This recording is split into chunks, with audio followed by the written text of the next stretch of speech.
Hi guys, this is Timothy Perkins here on qallout.com, and just to introduce myself really quick, I'm a libertarian living in the state of Oregon where, coincidentally, death with dignity is legal currently, and so I have a interest in this topic, and I look forward to debating it. I'd like to just start out with saying that the scope of this debate shouldn't include whether or not every instance of physician-assisted suicide is ethical. You know, obviously there can be specific instances where it's a problem, but the debate needs to focus on the idea itself and whether or not it is an ethical position to take.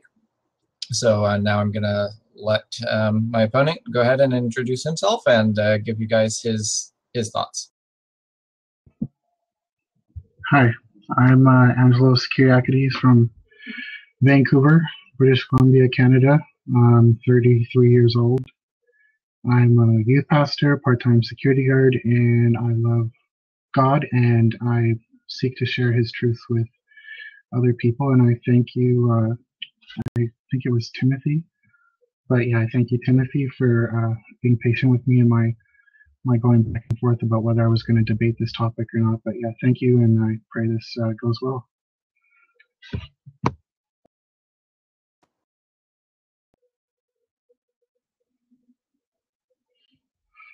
So, yeah, I guess I'm going first. And I just wanted to lay out some basic facts, and then I guess I'll pass the mic. So physician-assisted suicide is something that's been kind of frowned upon for the past, I don't know, since the Hippocratic Oath was formulated about 400 BC. And in the Hippocratic Oath, which has been kind of like the backbone for medical ethics up until now, it's still used in many medical schools, along with the Geneva Declaration, and it's basically formed our backbone for how we treat our patients medically. And it was written by Hippocrates, who was an early doctor in ancient Greece. And there's just some interesting parts to the thing that are especially applicable to our current conversation. This is what doctors, for the better part, have been citing or professing upon their graduation or whenever they take the oath to be a doctor, although it's been modified and it's been many medical schools don't use it anymore, but it's still what has been used for predominantly the last 2,000 years. This is just a little snippet of it. It says, "I will use treatment to help the sick according to my ability and judgment, but never with a view to injury or wrongdoing." And this is the most pertinent part right here. It says, "Neither will I administer poison to anybody when asked to do so, nor will I suggest such a course. Similarly," note that word, similarly, "I will not give to a woman a pessary to cause abortion, but I will keep pure and holy both my life and art." So that's just one kind of medical profession that forms ethics and helps people to understand why they do medicine and what boundaries they should and shouldn't cross. There was also the statement of Marbella at the 44th World Medical Assembly in 1992, which says, "Euthanasia, or physical assisted suicide like euthanasia, is unethical and must be condemned by the medical profession." These were obviously a gathering of doctors from all over the world, and that's the idea that they came up with. I just want to state that, yeah, my opponent is from Oregon, which is one of the only 2 states that enables people to have physician-assisted suicide or physician-assisted death. And they do so by giving the patient a pill, and the patient takes it and ends their life. And I think that when it comes down to it, this issue is not so much a civil issue. This is a moral issue. And I like the way that the question is worded, is whether physician-assisted suicide, death with dignity, as it's often called, is ethical. And I would like to encourage our listeners to hold fast to the actual question at hand. Is this ethical? Is this something that we can deem morally acceptable to administer death to patients that are asking for it? So I guess I'll move on. There was, in 2014, a woman named Brittany Maynard, and she's the one that kind of brought this issue to the forefront, and CNN covered it, and she's the one that basically publicized this issue so that it became a national and international kind of spectacle. And these are her words. She says, "Because the rest of my body is young and healthy." Oh, by the way, she was diagnosed with brain cancer, and her response was that she did not want to live to the end of her life, and she thought that it would be unbearable for her to live. She was given 6 months to live, and these were her words: "Because the rest of my body is young and healthy, I am likely to hang on for a long time. Even though cancer is eating my mind, I probably would have suffered in a hospice care for weeks or even months, and my family would have to watch that." And I'll just use a brief caveat here to say that I totally sympathize with people that are in the situation where they feel like they have nothing left to live for, that they are in so much hopelessness and despair that they feel like they want to end their lives, and they are in an unbearable amount of pain. I agree with that, and I'm not trying to minimize that in any way, shape, or form. I think that these people deserve our greatest sympathy and any kind of help that we can offer them. I just don't think that assisted suicide is helping them in the greatest respect. So Brittany Maynard was very famous. She was on CNN. She was all over the news. But what wasn't as publicized as much were other people that had the same terminal illness, brain cancer or terminal breast cancer. There were two people that were in the same situation as Brittany, and they were dying, and they said, "Hey, we'd like to share our opinions as well." And yeah, one of them, her name was Maggie Carner, and she wrote to Brittany Maynard, and she wanted to kind of reinforce some basic truths about life and dignity. And I think it's very odd that we call this physician-assisted suicide death with dignity. But anyways, these were Maggie Carner's words. She says, "My brain may be cancerous, but I still have lots to contribute to society. As a strong woman, wife, and mother, while my family can daily learn the value of caring for me in my last days with compassion and dignity." Kara Tippett, who was also suffering from cancer at the time, also wrote a letter to Brittany Maynard, and she says, "Suffering is not the absence of goodness, not the absence of beauty, but perhaps it can be a place where true beauty can be known." So from this, we can see that there's people with different perspectives, different worldviews in the same situation. They're handling this problem, this immense problem, from their different perspectives. One person deemed that because of the amount of pain that they were going through, deemed that their life was, in essence, worthless. It wasn't meant to be lived anymore. Brittany describes herself as having to hold on, that she basically felt like her life was meaningless because of the amount of pain. Whereas Maggie Carner says that her last days will be filled with compassion and dignity. So these are just some of, I just want to raise this basic issue that just because some people may feel like this is their only option, there are other people that are dealing with similar circumstances that don't feel suicide is a good thing. And in fact, they feel that this is a very bad thing because it imposes upon them kind of like a duty mentality that they should commit suicide if they're in this situation. And Maggie Carner also writes this going on. She says, "The out-of-state proponents of the bill," she was from Connecticut, I believe, regarding physician-assisted suicide suggests having the ability to end your life legally is comforting, but I can tell you that it is nearly as troubling as cancer itself. You see, I get strength and comfort knowing that nobody is going to give up on me medically, psychologically, holistically. Right now, I have the firm support of the state and my fellow citizens in my desire to live, no matter the cost or the burden.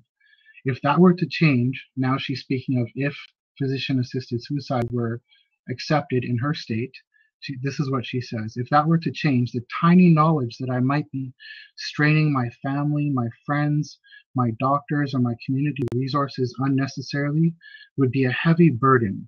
The constant, and she puts in quotation marks, option for suicide would wear at my resolve, and I fear would become an unspoken duty for me and for others. So in essence, she's saying that if this were legalized, then people would feel like this was somehow necessary for them if they were in similar situations, and that basically opens another Pandora's box for people. I'll pass the mic back. All right. Well, thank you very much for your opening statement, and I'll try to catch up with you for time. For those of you who don't know, on qallout.com, each debater gets 20 minutes. And so far we've spent about 10. So I'll try and catch up and make sure that we have an approximately equal amount of time for the rest of the debate. So first of all, I kind of want to address that we've started to delve into specific instances with the specific people that have been brought up. And I really want to steer away from that, because even though they can, of course, bring up valid points, and I'll be addressing some of those, we can't say that in a specific instance that this person should be committing suicide, physician-assisted suicide, or this person should not be, or that it should not have it shouldn't have gone that way, or it shouldn't have gone that way in this specific instance, because we'll just get bogged down. I don't think that will be productive to this debate. But I want to address some of the points that were specifically being brought up here with this last one, and that is the idea that if the option for physician-assisted suicide is legal, that it imposes some sort of an obligation. And that's not how death with dignity works. The statutes in particular are quite specific. And the reason why I am referring to the statutes is because in that statement, she was specifically talking about legalization. And so how it was legalized was that it is, the doctor does not suggest it. It has to be something that the patient requests.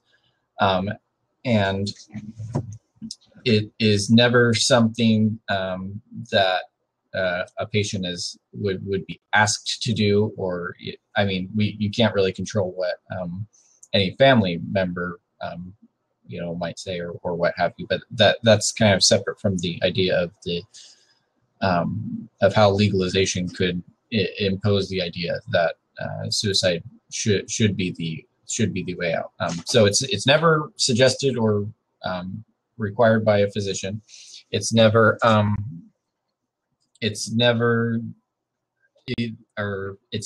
imposed after the decision is made, as in the patient always has the opportunity to back out. As a matter of fact, in Oregon, while over 1,500 patients have been given the prescription for the pills since the legislation was passed back in the 90s, only 64% actually took the medication. Quite a few backed out and decided to continue on. But the fact that they had that option, the fact that they went and got and obtained the prescription, and they had that choice, and then they chose to back out, I think shows 40%, which is or nearly 40%, which is a very significant number, shows that they didn't feel as though that this was a requirement just because it had been legalized.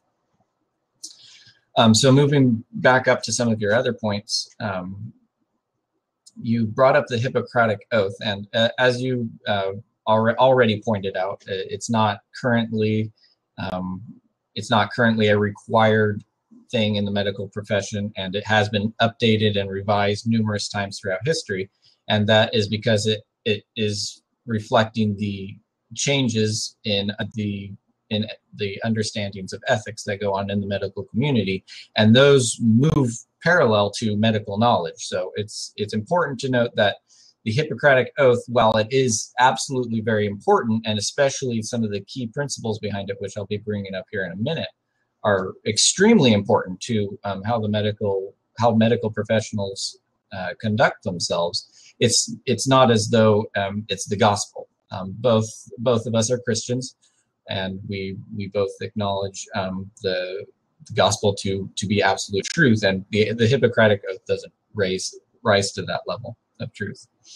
So some of the key ideas behind the Hippocratic Oath are to help the patient, to be assisting the patient with the care that they want. Again, some of the ideas. Well, there are some of the specific things like what you read that can go contrary to that. I want to discuss some of the principles real quick. So there's that, and then there is also very strongly the idea of the patient is the ultimate decider of what they want for their healthcare. And while I, as a libertarian, would tend to disagree with this, that is even reflected so strongly as that in some, in many states, I'm not 100% how many, but in many states it's actually required that doctors provide care. It's required that doctors provide the type of care that a patient needs. And then depending on the type of care that has been requested, and also specifically with death with dignity, the physician is allowed to recommend them to another physician if they are uncomfortable with doing with that particular procedure, based on their personal ethics. So all of those principles would, even though there is that specific line in the form of the Hippocratic Oath that deals with suicide and prescribing poison, those principles would actually lead one to say that a patient would have the right to make that choice. And also the idea that individuals are autonomous. And while I certainly would, I as a Christian and also just as a human being would never recommend to somebody that they should commit suicide. What I believe would also be unethical would be for me to prevent somebody else from making a decision that I disagree with, and that is reflected in my libertarian political philosophy as well. But the Bible does not call me to impose my views on other people. It tells me to preach the truth to them with love, and while I certainly would not. And again, it's not required by any physician to, and it's not allowed for any physician to advocate for this. Forcing that on somebody else is actually a greater breach of ethics than that person making the decision for themselves. And then I wanted to discuss a little bit how it works specifically. So this can't really be equated with the doctor causing harm. This is the patient making a decision and taking an action themselves. So while the doctor does write the prescription, the doctor never gives them the medication. The patient is always self-administering it. In Oregon specific statutes, it is required that the patient has a second opinion, and that both of those opinions say that the patient is terminal with less than 6 months to live, and basically the patient already knows that they're going to die. They know that it is, depending on the circumstance, of course. Many of the patients who are considering this option know that their death is otherwise going to be quite painful. And this is a way for them to escape that reality. And again, I do not advocate for people to take this choice. I as a Christian would prefer that they accepted the Lord Jesus and became and obtained peace in that direction with their death. But again, as far as ethics go, it would be wrong for me to impose that on them or to try to force them to become a Christian or anything like that, which of course my opponent is not saying that. I don't want you to think that I'm, creating some sort of a straw man here. And then as far as some of the practical benefits, which I am not a utilitarian, I don't think that the ends justify the means, but there are some practical benefits of physician-assisted suicide, such as a reduction in medical costs, which affect the estate, as well as potentially direct out-of-pocket costs for the family. It ends that patient's suffering, which, again, I would rather suffer and live, and I would rather that everyone chose that. But if somebody else decides that the amount of suffering that they're facing is not worth that, then I can't. I would not want to impose that on others. And the key here is that physician-assisted suicide and death with dignity being legal. The opposite view of that is that it is illegal, and that the state imposes its view on everybody that suicide is not an option. And I just believe that is a greater infringement as far as ethics go. And then the other practical application, and this is sometimes overlooked, is that it literally frees up medical resources, such as doctors and nurses, to help other patients who want to live, who want to have the best medical care that they can, to have the best chance that they have to continue living. And while we tend to think, well, you go to the doctor and you're going to get healthcare, we also all know that there is always a wait at the emergency room. You always have to be setting appointments for doctors. Healthcare is a limited resource, and it is better for it to be shared among those who want to utilize it rather than those who want to discontinue utilizing it. So, Angelos, go ahead and rebut any of that and make any further points or clarifications. Yeah, I think we agree on a few points. One being that people should have the freedom to choose. I've kind of noticed the term libertarian a lot. We don't, it's not very common here in Canada, or at least not in my circles, but people on call out tend to use that term a lot. But I guess I'm a libertarian as well. I believe people should have the freedom to do as they wish. That's God's gift to us, is the free choice, the ability to choose.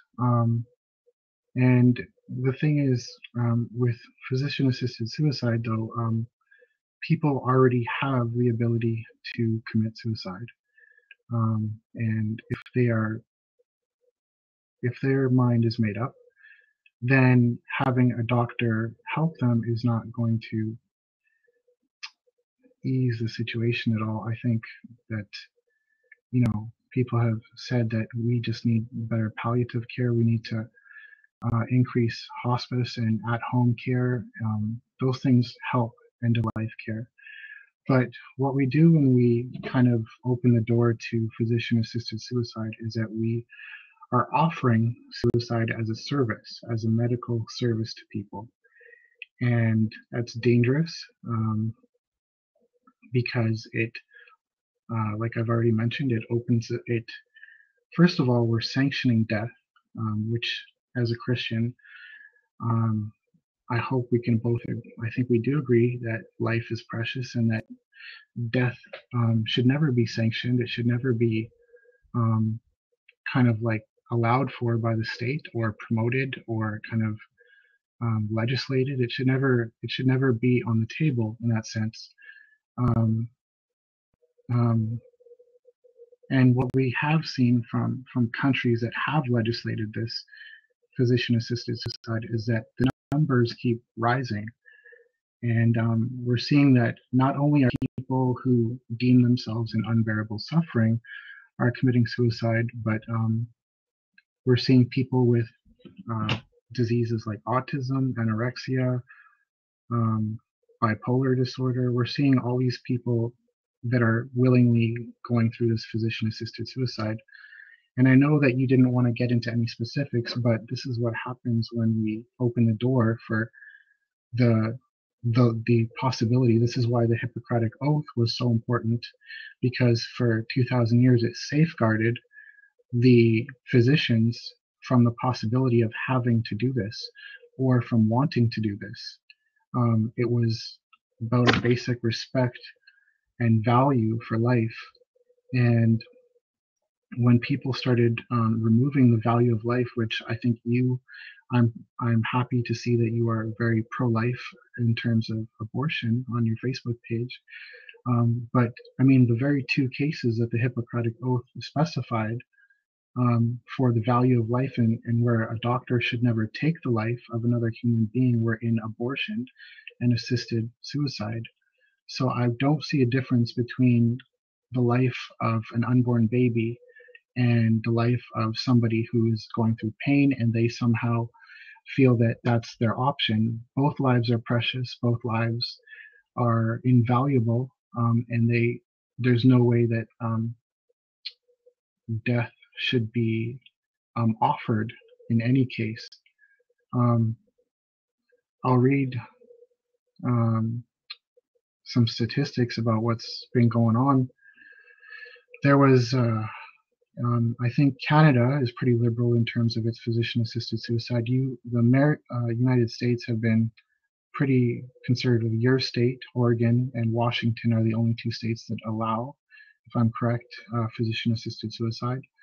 But the European countries, which have been won over by humanistic ideals, which basically people have suggested that this was kind of like a backlash against Christian ethics. Was that they really took this idea of physician-assisted suicide and they ran with it, and it's really scary what's happening over there. So in the Netherlands, the rate of physician-assisted suicide has doubled in the last couple of years. In Belgium, it's increased by 150%. Just this summer in July, a story made headlines about an alcoholic who, his name was Mark Langejic, in Holland, and he had a breakdown of his marriage. He felt hopeless, and after an altercation with another alcoholic at the age of 41, he decided for lethal injection. He wanted to end his life. And this happened just after a girl in her 20s who had psychiatric issues ended her life.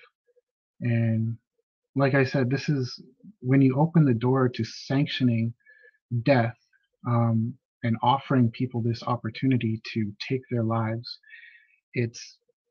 there's going to be ramifications that are much, much more devastating than, in my personal opinion, much more devastating than somebody who's at the end of their life and, as opposed to finding hope in the midst of their circumstances, wants to end their life due to their hopelessness, giving them the ability to opt out of life and just submitting to the hopelessness, giving them that ability, which I guess people surmise is the only very benefit of physician-assisted suicide, is letting people opt out of life if they feel hopeless. But the detriment that this is causing, this is literally insane. People are killing themselves because they're autistic, because they're anorexic, because they have borderline personality disorder, chronic fatigue syndrome. People are doing euthanasia in Europe, and this is what happens when you sanction death by the state. So I agree with you that people should have the free will to do whatever they choose, but this is what we're not just restraining people from committing suicide, we're offering it to them. And when you offer it to them, you are increasing the chances that people in vulnerable situations are going to take that offer, whereas they might choose hope, they might choose Jesus, they might choose life, they might choose security, they might choose comfort, they might choose to find peace instead of hopelessness. And I think it's a very dangerous situation that when the state offers suicide, that is unethical in my stance. And this is what the Federal Control and Evaluation Commission in Belgium says about the physician-assisted suicide.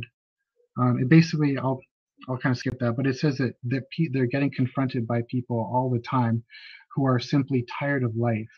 And I think instead of advocating that physician-assisted suicide is even a possibility or a potentiality, then we should be giving them hope. We should be giving them comfort. We should be giving them better palliative care. We should be increasing funding in that direction. And what really, I don't want to pick on you or your stances in any way, but what really scared me is that you said this would help the medical costs in the state. And I think the value of life is better. You said that this would ease the medical costs and help doctors to focus on people that want to live. I think those were your words. But money should not be an option here. I mean, we should be focusing on as much on the dying as we should be on the living. And I don't think that offering them a way out of life is ethical. It's not moral. It's definitely not Christian. And we have to value life, and we have to offer people hope. And lastly, we're both believers here, so what are the eternal consequences of somebody committing suicide, or of somebody offering suicide, or of somebody performing assisted death? I think those are factors that we have to key in, especially as two believers in Christ here, where the Bible says that people will be held accountable for their actions, and death is never sanctioned in the Bible, only in terms of capital punishment, and where the Bible says that, you know, if a man sheds blood, by a man his blood shall be shed. But I mean, I don't think this is ethical, moral, or Christian, and I think we have to rethink these things, because this already in the last decade, this has caused a lot more trauma and devastation than any good that may have possibly come out of it. And I would just encourage people to think about this beyond the scope of this debate. Thanks.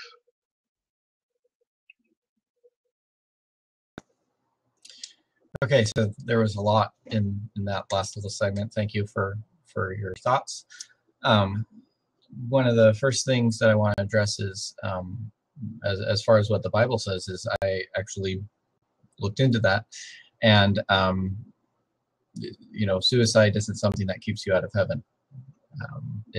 And there certainly are eternal consequences for, as far as, you know, if, as I said right at the beginning of the debate, if there is a you know, in a specific instance, yes, it absolutely can be the wrong thing for somebody to do, or for a physician to decide to assist, or and you brought up some points with folks who are autistic or anorexic or or bipolar.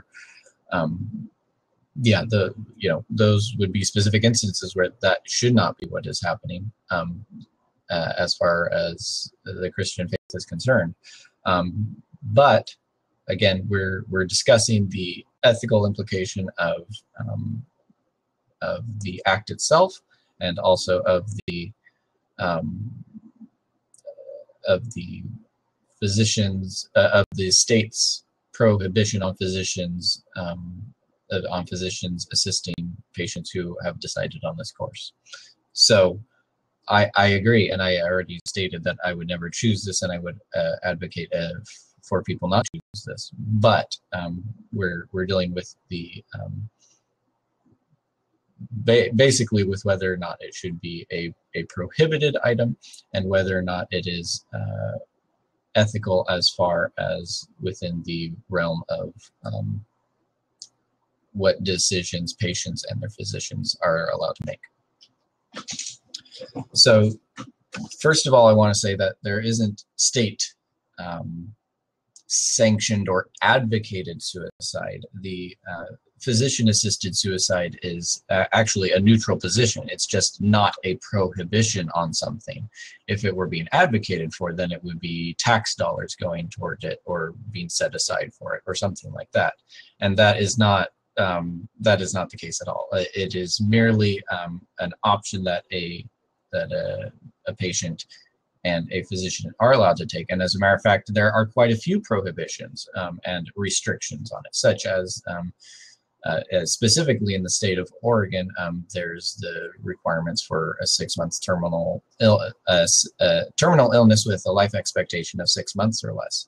And the list goes on and on as far as the restrictions on it, but it certainly isn't being advocated for. It is at best a neutral position. And I would agree that advocating for it would be unethical. It would be a violation of not only the Hippocratic Oath, but of general medical ethics to advocate for it. But we are concerned with whether or not the patient has the right and whether the physician has the right to assist the patient in this endeavor. And I want to go back to where you were discussing how wherever it has been legalized, how people have been taking advantage of it for various reasons. And of course, many of those reasons I think are horrible and people should not be committing suicide. But we have to consider the fact that, as you stated actually right at the beginning of your last segment, that suicide is something that people can do with or without a physician. And the suicide rates, actually, I have the statistic for the United States, have actually gone up 24% since the 1990s here in the United States. And so I think that those statistics that you cited are actually just reflective of the current trend that has already been noted as far as suicide rates, and the reason why I come down personally on the side of allowing not having a state prohibition on it is that because these people are able to choose that anyway, what a physician is able to do in line with the principles of the Hippocratic Oath and medical ethics is to provide an alternative means that is believed to be less painful and less traumatizing to relatives and less costly to everybody in terms of how a suicide is committed. It is much more distressing to a family and to a person themselves if they're committing suicide with a bullet, if they're committing suicide by overdosing on heroin or other drugs that they have available. Those are extremely traumatizing ways to go out for people who have already decided on that course. But what physician-assisted suicide does is it gives an alternative to people who have already decided on that path. And again, I do not want people to be committing suicide at all. That is never that, and it is not something that I believe anybody outside from the suicidal person would want, and unless they're some sort of sociopath that doesn't care about people and enjoys that sort of thing. Nobody's advocating for suicide, but it is a better alternative than a state enforced prohibition on it, because the alternatives are things like bullets and finding your relative, in the bathtub with heroin lined up on the side of the bathtub. So state prohibition creates a much messier situation that harms more people in the end. So physician-assisted suicide is the ethical choice. It is not the ethical choice, but it is an ethical practice because it reduces the amount of suffering in the world. It allows people an option that is less traumatizing to others. And as far as the freeing up medical resources or reducing medical cost, I wasn't referring to state medical costs. I know in Canada, health costs are covered by the state. specifically, but generally speaking, in the United States, someone is covering their own healthcare costs or through the insurance that they are paying for. And so as far as how that has an effect on the family's finances or the estate of the person, it reduces the costs in that way. I just wanted to clarify that here at the end. So thank you very much for this debate and for your